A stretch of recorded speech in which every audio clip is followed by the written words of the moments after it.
여러분 안녕하십니까? 성탄절은 잘 보내고 계실 줄로 믿습니다. 최근 이슈가 되고 있는 비무장지대에서 사격을 신중하게 하라 하는 그런 보도에 대해서 좀 말씀드리겠습니다. 이 말 자체는 상당히 참 심사숙고해야 되는 그러한 부분이 있는 것은 사실입니다. 제가 그렇게 말씀드리는 이유는 선조치 후 보고하라고 그래 놓고는 5분 이내에 합청까지 보고하라고 하는 그런 지침을 내리는 거나 또 이번처럼 신중하게 판단하고 조치하라 이렇게 얘기하는 거하고 둘 다 현장 지휘관들한테는 굉장히 헷갈리는 그러한 지침이라는 겁니다. 현장 지휘관들은 교전 규칙이라는 게 있습니다. 그 교전 규칙을 잘 숙지하고 그 교전 규칙을 적용하는 이것이 제일 중요합니다. 그런데 예를 들어서 선조치 후 보고 10배 보복, 100배 보복 이런 지침을 주고 동시에 5분 내에 보고하라 그러면 그게 말은 그럴싸한데 선조치 하려면 일단 상황 판단을 해야 되잖아요. 근데 상황 판단 이전에 보고하기 바쁩니다. 그러면 보고받는 상급부대가 듣기만 하면 좋은데 거기다 또 질문을 해요. 또 어디서 폭음이 들립니다. 이렇게 하면 그걸로 끝나야 되는데 야, 몇 번 들렸어? 소리가 컸어 작았어? 이런 걸 물어본다고요. 그러니까 현장 지휘관이 상황 조치에 집중을 할 수가 없는 거죠. 그 다음에 10배, 100배 대응하라. 이것도 마찬가지입니다. 이런 지침을 내린 거는 우리가 왜 그런지 모르겠어요. 북의 도발에 대해서 애매한 그런 태도를 취하는 그러한 분위기가 군에 존재했었습니다.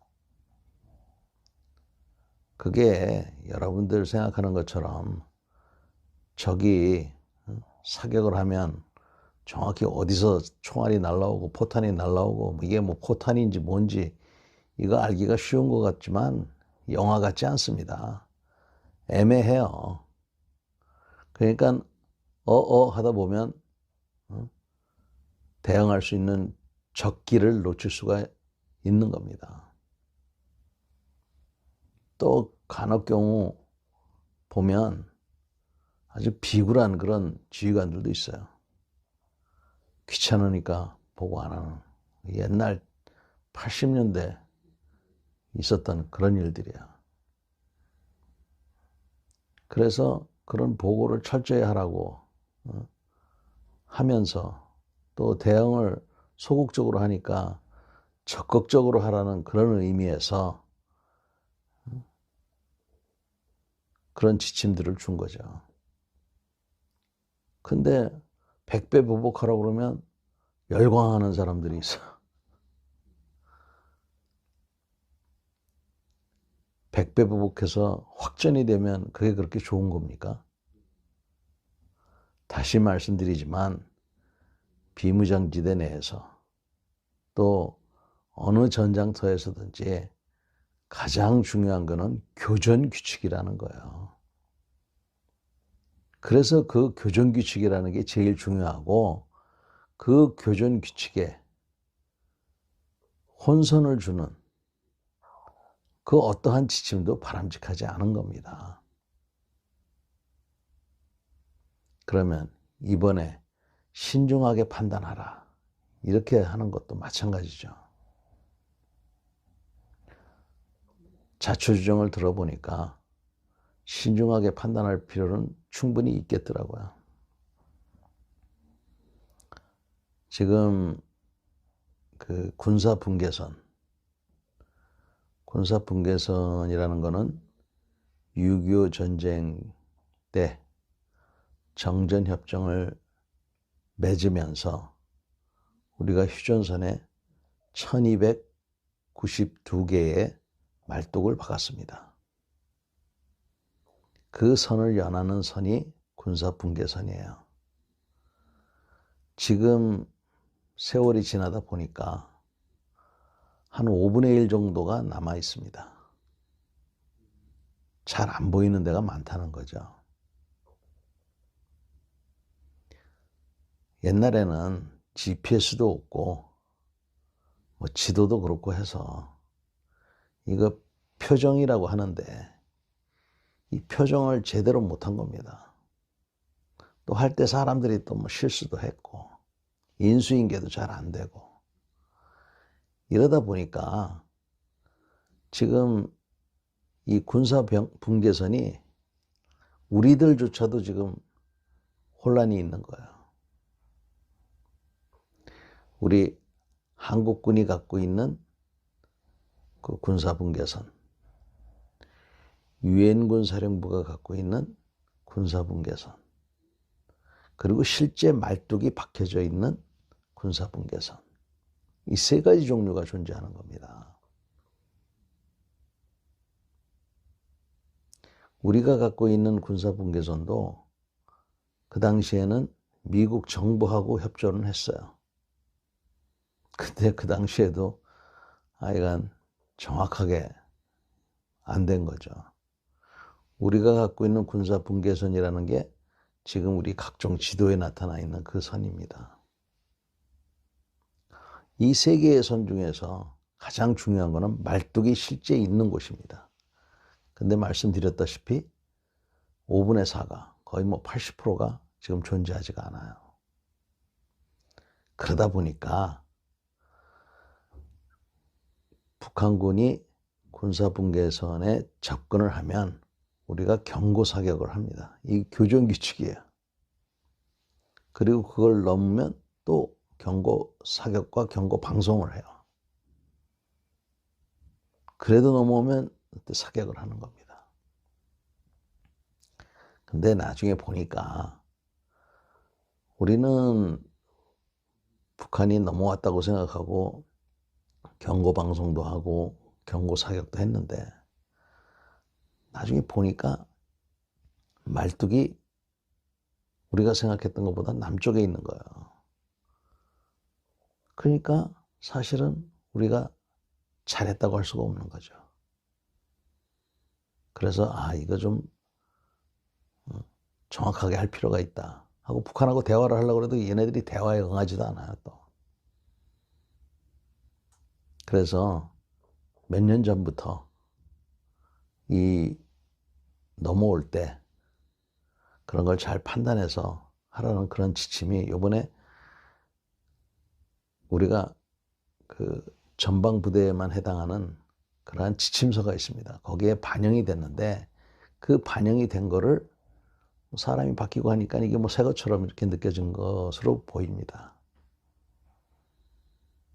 그러나 어찌됐건 지금 분위기상 신중하게 하라 라는 그 표현 자체가 알아서 기라 라는 걸로 받아들일까 봐 걱정들이 많은 거예요. 알아서 기라. 그게 뭐겠습니까? 북한 자극하지 말라는 거잖아요. 아니, 대부분은 북한이 우리를 자극했지만 우리도 가끔 북한을 자극하는 경우도 있어요. 근데 지금 현 정부가 여러 가지 무슨 비무장지대 DMZ에 대한 전반적인 어떤 시비를 거는 거, 유엔군 사령관의 승인 없이 비무장지대에 들어가겠다는 거, 또 어떤 주한미군에 대한 그런 부정적인 그 생각을 자꾸 공유하는 그런 집단들,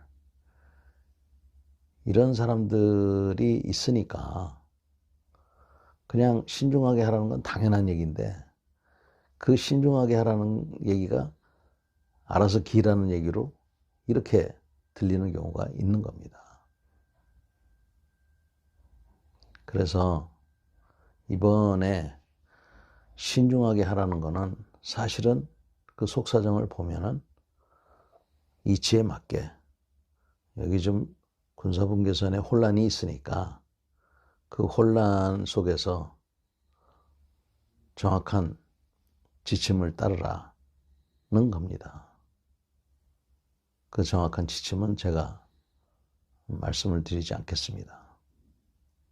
그래서 신중하게 하라는 건데 우리가 염려가 되는 거는 현 정부의 대북 정책에 대한 혼란이 있기 때문에 이것이 오히려 너희들 알아서 기라 이렇게 들리는 것이 첫 번째 문제고요.